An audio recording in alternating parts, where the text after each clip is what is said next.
लेकिन मौत का वक्त उसका आ चुका था। सन 1951 का एक वाकया सुनाता हूं आपको। गोरखपुर में एक रेलवे स्टेशन है और छोटी लाइन गोंडा तक जाती है। गोरखपुर से गोंडा, गोंडा से गोरखपुर, छोटी लाइन। गोरखपुर से एक ट्रेन चल रही है और उसको बढ़नी क्रॉस करके, तुलसीपुर क्रॉस करके बलरामपुर स्टेशन पर रुकना है। राप्ती नदी को क्रॉस कर चुकी है। ट्रेन का ड्राइवर मुसलमान है, गालिबन उसका नाम मुश्ताक है। सन 1951 1951 की बात कर रहा हूं। उसने देखा कि राप्ती नदी को क्रॉस करने के बाद कोयले वाला इंजन होता था उस जमाने में। गाड़ी चल रही है, ट्रेन चल रही है, लेकिन उस तरफ से एक लड़की भागते हुए आ रही है और वो ट्रेन की पटरी के, ट्रेन के सामने आकर खुदकुशी करना चाहती है, मरना चाहती है। ट्रेन के ड्राइवर ने अपनी ताकत के मुताबिक ब्रेक लगाना शुरू किए और उसने ब्रेक लगाए, हैवी ब्रेक लगाए। फिर भी ब्रेक लगाते लगाते इतनी हैवी ब्रेक नहीं लगा सकता था कि ट्रेन पटरी के नीचे से उतर जाए। ब्रेक लगाया, हैवी ब्रेक लगाए, लेकिन ट्रेन रुकती है जहां रुकती है उसके और जो लड़की लेटी हुई थी ट्रेन की पटरी के नीचे, उसके बीच एक बालिश्त का फासला रह गया। एक बालिश्त और अगर ट्रेन आगे बढ़ जाती तो लड़की मर जाती। ट्रेन का ड्राइवर जल्दी से इंजन से उतरता है, सवारी भी उतरती है। चलो लड़की को बच गई, उसको निकालें। लेकिन ट्रेन का ड्राइवर जब नीचे उतरता है, पटरी के करीब जाता है, लड़की को झिंझोड़ता है, उठाता है, तो क्या देखता है कि लड़की मरी हुई है। ट्रेन चढ़ी नहीं है उसके ऊपर, लेकिन ट्रेन के चढ़ जाने के खौफ से पहले ही, ट्रेन के चढ़ने के से पहले ही हरकत कल्ब उसकी बंद हो चुकी है, उसके दिल की धड़कनें बंद हो चुकी हैं। ट्रेन के ड्राइवर से मीडिया वाले इंटरव्यू लेते हैं। उस जमाने की जो मीडिया थी, प्रिंट मीडिया, अखबार वाली, उसने कहा कि मेरी सर्विस इस ट्रेन की लाइन में 20 साल हो चुकी है। मैं 20 साल से सर्विस कर रहा हूं इस ट्रेन के अंदर। मैंने अपनी जिंदगी के अंदर सबसे हैवी ब्रेक लगाए हैं। आज तक ऐसा हैवी ब्रेक मैंने नहीं लगाया। मैंने इस लड़की को बचाने के लिए पूरी कोशिश की, यहां तक कि मैं ब्रेक लगाने में कामयाब भी हो गया। इस लड़की पर ट्रेन न चढ़े मैं कामयाब भी हो गया। लेकिन आज मुझे यकीन हो गया कि मौत और जिंदगी का मालिक कोई ट्रेन ड्राइवर नहीं है, बल्कि किसी की मौत और किसी की जिंदगी का मालिक तो अल्लाह रब्बुल आलमीन है। जब इस लड़की को मौत के घाट उतारना ही था, वो ट्रेन से मरना चाहती थी, लेकिन अल्लाह ने उसको ट्रेन से कटने से बचाकर उसको हार्ट अटैक से मार डाला। उसकी हरकतें कल्ब बंद हो जाती है और दिल की धड़कन बंद हो जाती है। तो मेरे प्यारे साथियों, यहां से आप अंदाजा लगाइए कि आप किसी को मारना चाह रहे हैं तो आप नहीं मार रहे हैं, उसका वक्त आ गया है। आप किसी को बचाना चाह रहे हैं, डॉक्टर लाख कोशिशें करने के बाद भी, बचाने के बाद भी, वेंटिलेटर पर रखने के बाद भी, ऑक्सीजन देने के बाद भी किसी की जान नहीं बचा पाता है, क्योंकि उसकी मौत का वक्त आ जाता है। क्योंकि ये निज़ाम हमारा और आपके हाथ में नहीं है, ये अल्लाह रब्बुल आलमीन के हाथ में है। अगर दुनिया में हमारे हाथ में इसका निज़ाम होता तो मेरे भाइयों, दुनिया में फिर किसी आदमी को मौत नहीं आती। फिर अटल बिहारी जी नहीं मरते, इंदिरा गांधी नहीं मरती, राजीव गांधी नहीं मरते, जियाउल हक नहीं मरता, शाह फहद नहीं मरते। मेरे भाइयों, मौत और जिंदगी का निजाम या पूरी जिंदगी का सिस्टम हमारे और आपके हाथ में नहीं है। हमें और आपको ये सोचना पड़ेगा, ईमान अपना मजबूत करना पड़ेगा। ईमान, मा तशाऊना इल्ला इंशाअल्लाह, जरूरी नहीं तुम जो चाहो वो पूरा हो। तुम्हारा काम सिर्फ मेहनत करना है, तुम्हारा काम सिर्फ आगे बढ़ना है, तुम्हारा काम सिर्फ कोशिश करना है। उसको पूरा करना न करना मेरा काम है। इब्राहिम अलैहिस्सलातु वस्सलाम ने 90 साल तक तबलीग की, लोगों को एक अल्लाह की तरफ बुलाया, एक अल्लाह की तरफ दावत दी, लेकिन पूरी जिंदगी में उनकी 90 साल की पूरी जिंदगी में उनके ऊपर कोई ईमान नहीं लाया, एक शख्स भी ईमान नहीं लाया, तो क्या 90 साल की उनकी मेहनत बेकार कर दी जाएगी? आप कहोगे नहीं उनकी बीवी, तो उनकी बीवी थी वो सारा और हाजरा, रिश्तेदार के अलावा कोई ईमान नहीं लाया। इस्माइल उनका बेटा था, इसहाक उनका बेटा था, लूत अलैहिस्सलाम उनके भतीजे थे, लेकिन बाहर का कोई आदमी उनके ऊपर ईमान नहीं लाया। तो क्या 90 साल की मेहनत बेकार हो गई? नहीं, उनको उनका सवाब मिलेगा। मेहनत करना आपका काम है, उस मेहनत को पूरा करना, अमली जामा पहनाना और उसका रिजल्ट और उसका नतीजा वो मिले जो हम चाहें, ऐसा नहीं हो सकता। अल्लाह के नबी ने अपने चचा अबू तालिब के लिए बड़ी मेहनत की कि ये किसी तरीके से कलमा पढ़ लें, यहां तक कि आखिरी वक्त में उनके पास पहुंच गए। अबू तालिब से कहने लगे, चचा मेरे कान ही में कह दो ला इलाहा इल्लल्लाह, सिर्फ मेरे कान में कह दो ला इलाहा इल्लल्लाह, अल्लाह ताला से मैं सिफारिश करवा लूंगा, अल्लाह रब्बुल आलमीन से मैं आपकी नजात करवा दूंगा, मैं आपको इंशाअल्लाह जन्नत में ले जाऊंगा।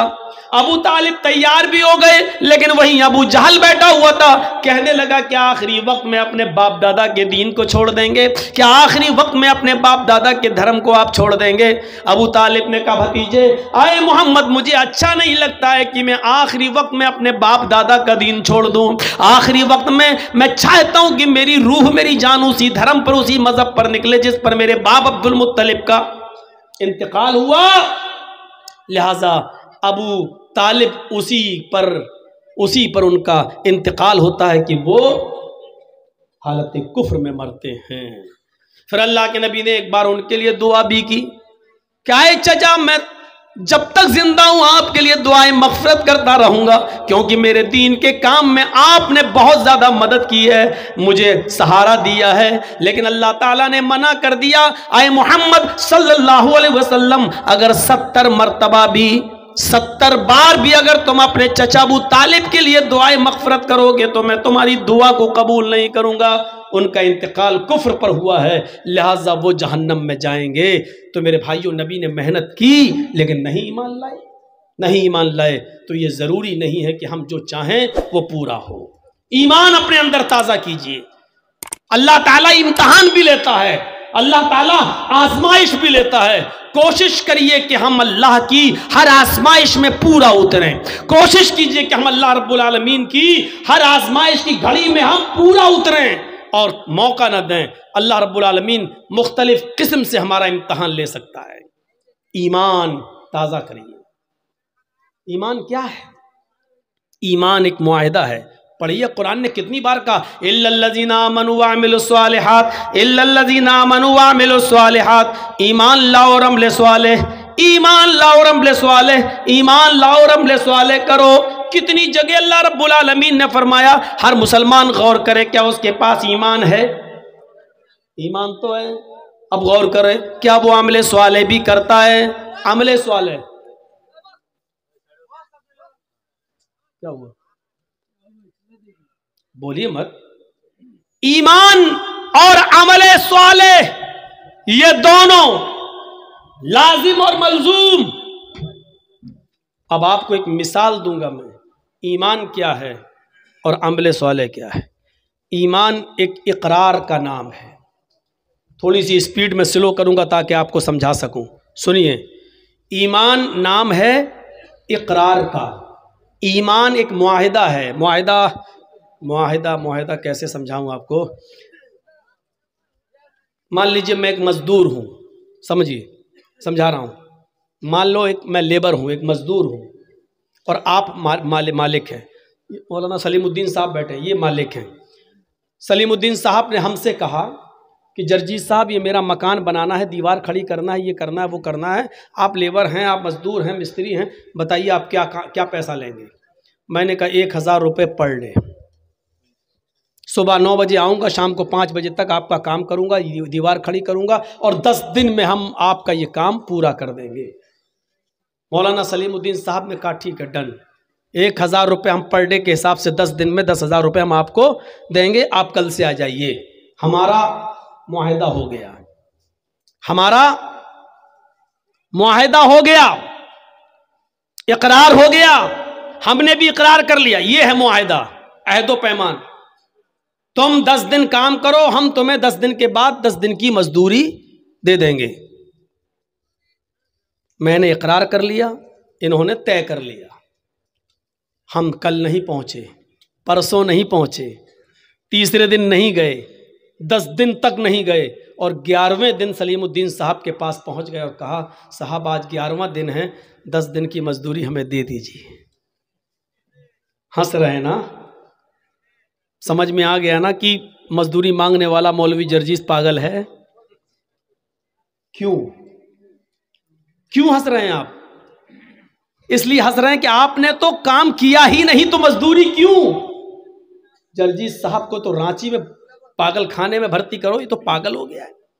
अब जर्जीस साहब कह रहे नहीं दोगे तो हम मुकदमा दायर कर देंगे, क्योंकि आपने वादा किया था कि हम 11वें दिन पैसा मजदूरी देंगे। सलीमुद्दीन साहब कह रहे मैंने वादा किया था, लेकिन आपने भी तो इकरार किया था कि मैं 10 दिन काम करूंगा। आपने काम कहां किया? जर्जीस साहब कह रहे हैं अरे मैंने काम किया हो या ना किया हो, लेकिन इकरार तो किया था कि करूंगा। नहीं किया तो क्या हुआ? मैं मना कहां कर रहा हूं? मैंने कहां कहा कि मैंने किया? लेकिन इकरार ये तो नहीं कहा था कि नहीं करूंगा, ये तो कहा था कि करूंगा। जब इकरार था मेरा तो मुझे मजदूरी दीजिए, सिर्फ इकरार की वजह से मजदूरी दीजिए। तो आपको कोई मजदूरी दे देगा? जब कोई एक आदमी ईमान ले आता है, यानी मोमिन बन जाता है, तो एक मुआहिदा कर लेता है। मुआहिदा हो गया किस बात का? ईमान लायो, तय हो चुका है। क्या तय हो चुका है?